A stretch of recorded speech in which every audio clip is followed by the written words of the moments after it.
I didn't say manufacturing only. I picked 5 sectors which I think will be transformational. So service, I didn't mention it Okay.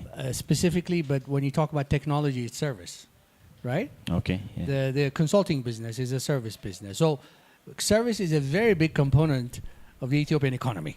It's about 45% of the GDP. 45%, almost half the GDP is service. So we can't knock service. I think what you were talking about is how do you make it efficient? I should have mentioned to you that there's a personal capacity of me that's an investor. I was talking about the institution Fairfax as an investor, but I'm going to come to your question about service. So I practice what I preach. I had to, right? So as I told you, I believe growth drivers are urbanization and demographics. So I looked around. All these condominiums are being built in Addis. A lot of buildings have been built in the regions I travel around. So a lot of these people now are being transformed into an urban life. So I said, okay, if I'm really smart, I should practice. 3 years ago, I invested in a company that sells soap. So now, next time you buy Lifebuoy from Unilever, I own one of the companies that distributes Lifebuoy. That's service, right? Omo, same thing. So service is key. This is a very, I know there's a tendency to knock it as if like it's not adding value. The problem is the level of service, the quality of service is the problem. It's not the question of do we need it or not. None of this is a service industry we're in, this place here.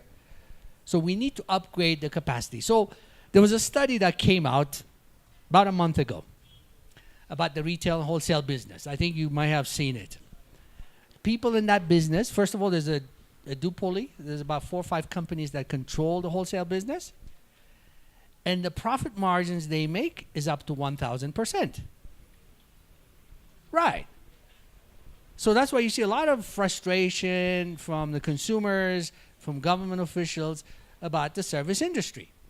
So what we need to do is inject competition so we can elevate the quality of the service. In the technology business, in the consulting business, in a lot of the businesses that this economy needs. In 2 years, we'll have $100 billion GDP. We are already the 3rd largest economy in sub-Saharan Africa. We cannot have this level of poor quality service to sustain that kind of GDP. With all due respect, a lot of good things have been done, but you go to the banks, what level of service are we getting? We talked about telecoms, right? So we need to elevate it to a level that reflects the 3rd largest economy in sub-Saharan Africa. It's not a discounting of the important service. Without service, nothing moves. Okay? So I think that would be my short answer. Right. Excellent question. If we're not healthy, we can't do anything, right? So, in fact, I should have mentioned healthcare as being one of those growth areas in Ethiopia, right? Rapidly growing population, very young people, and a lot of old folks, somewhere in between. So healthcare would be a very big growth area if you're interested in that. You just have to know what you're doing. You want to open a clinic, a hospital, a pharmacy, whatever. There's opportunity. You just need to be prepared for how to enter that, how to sustain the business. It's not a very easy business, but it's also, from what I know, I've seen some of the financials of the companies in that sector, it's very profitable.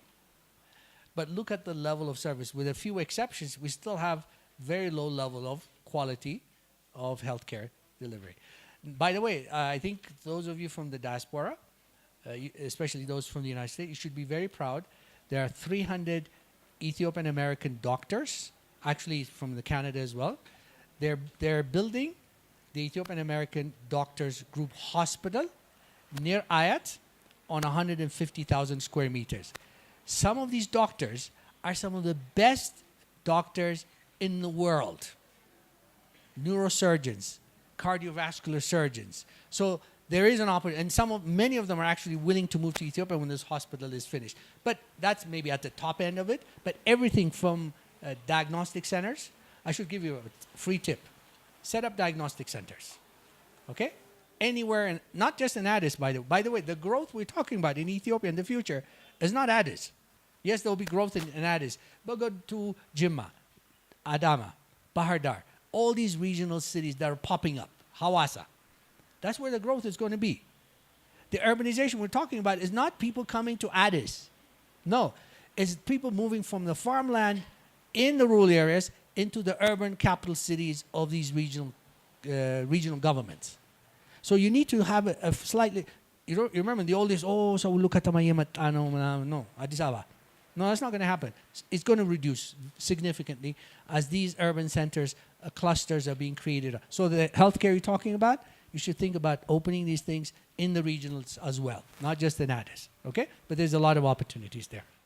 So my question is, what is the next FDI? What is the next big thing? You just mentioned technology, and you saw this as an opportunity when it was underdeveloped, it was overlooked, but you saw an opportunity, and you were training for it unknowingly, as I'm hearing now, because you were in Latin America and you were doing FDIs and different part of it. So future inspirers, just like me and many others that are here in this room, what should we be doing in terms of maneuvering our career and training for that world of opportunity? What is next? Okay, so you always start from your core competency or your comfort zone when you come to Ethiopia, or you, as we said. So I don't know what you do, what the family business, what kind of family business is it?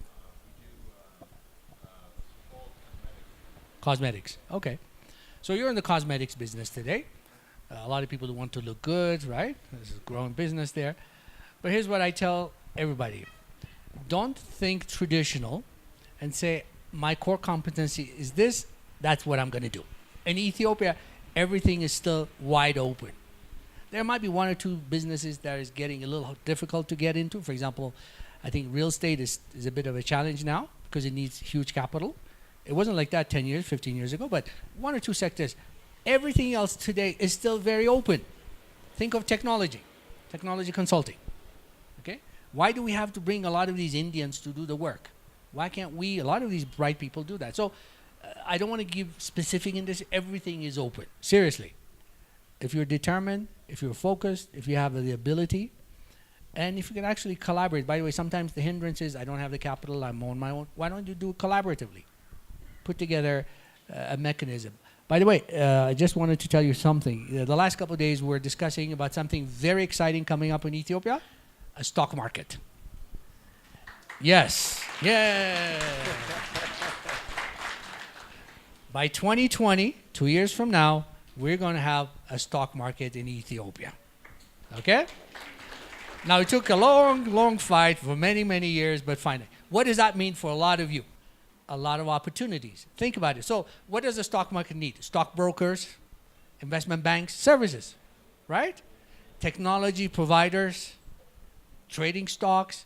So, think of where we're going as a country and piggyback on that and see if you can create opportunity for you and your friends or your partners. That's how you should all think. So, but the beautiful thing, by the way, a lot of you, hopefully, not a whole lot of, a few of you could offload some of your startup companies on the Addis Ababa Stock Exchange in 2020. Okay? You could be the next Mark Zuckerberg. No, this is no joke, guys. It is possible. What are we talking about a lot of times? Shortage of capital, right? A lot of us have bright ideas. I know the beautiful incubators at Blue Moon and others are now propping up. That's very good. A few people, some of us have participated in Lion's Den and other things, but that's good. But we need that in an institutionalized, organized way. And that's one of the things that a stock market does. Okay? So think of everything that is needed in this country. When you drive, you complain, oh God, why isn't somebody doing it? You ask yourself, why am I not doing it? That's how you should think of Ethiopia. Some of these opportunities will close because opportunity is like a magnet. Some smart guy will come up with a solution. So some of the businesses I wanted to go into, I should have gone to 10 years ago, real estate development, for example, I passed. I regret that. I can't do that today. So think of anything that is doable in Ethiopia. Listen, I told you, I sell soap today. I sell toothpaste because I saw that there's opportunity there, and we're doing very well. I never thought I'll sell soap. I thought I'll advise the soap manufacturer. By the way, it's very easy to tell people what to do with their money as opposed to your money on the line. Huh? And then, it's pretty tight. So think of it that way. Amazing. I'm aware there are lots and lots of questions right now. maybe we can do something where, so Zemadena is very active on Twitter. When he tweets something, lots and lots of people see it. Maybe there's a hashtag Mela Monthly when you at Zemadena. Maybe he can answer some of the questions that you may further have. We could go on all evening, and unfortunately, we don't have the time to go on all evening. And so, unfortunately, I don't think we can take any more questions. I'm sure Zemadena might be around for a little bit afterwards. But before we finish, I would just love for you to almost give us one final word. If you... there are people here, we need jobs created, we need entrepreneurship to flourish. You have a room of hungry young people who are going to create the hundreds of thousands of jobs. Mela means solution. What one thing would you say to these people sitting here and those sitting online with this platform? Now, I'll repeat what I've said already. There's a lot of opportunity. So don't be discouraged about a few things here and there by being asked to have 17 licenses to operate this place. Okay? Stay focused, stay optimistic, and most importantly, try to collaborate, to work with others, with friends, families, whatever. There's this notion that we Ethiopians can't work together. No, that's not true. It's just simply not true. The other notion, is not true. I mean, completely false. I'm serious. So there's a lot of opportunity. So all I'm saying is stay hopeful, stay optimistic, and I guarantee you, if you're focused and determined, you will succeed. You will fail somewhere. I don't want to glorify failure, but it is important to fail somewhere along the line. You're not going to get a degree for failure, but it's a learning process. So don't let failure... You remember my factory story I told you? I failed. I didn't give up. I think you can do the same thing. Thank you very much. Can we hear it? Thank you so much for your time, Zemadena. Thank you for all that you have shared. It has been a truly fantastic evening, hearing from Bethlehem and her startup, and then also from Zemadena and the journey of incredible, incredible insights. Can we hear it one more time for both of them? Thank you so much.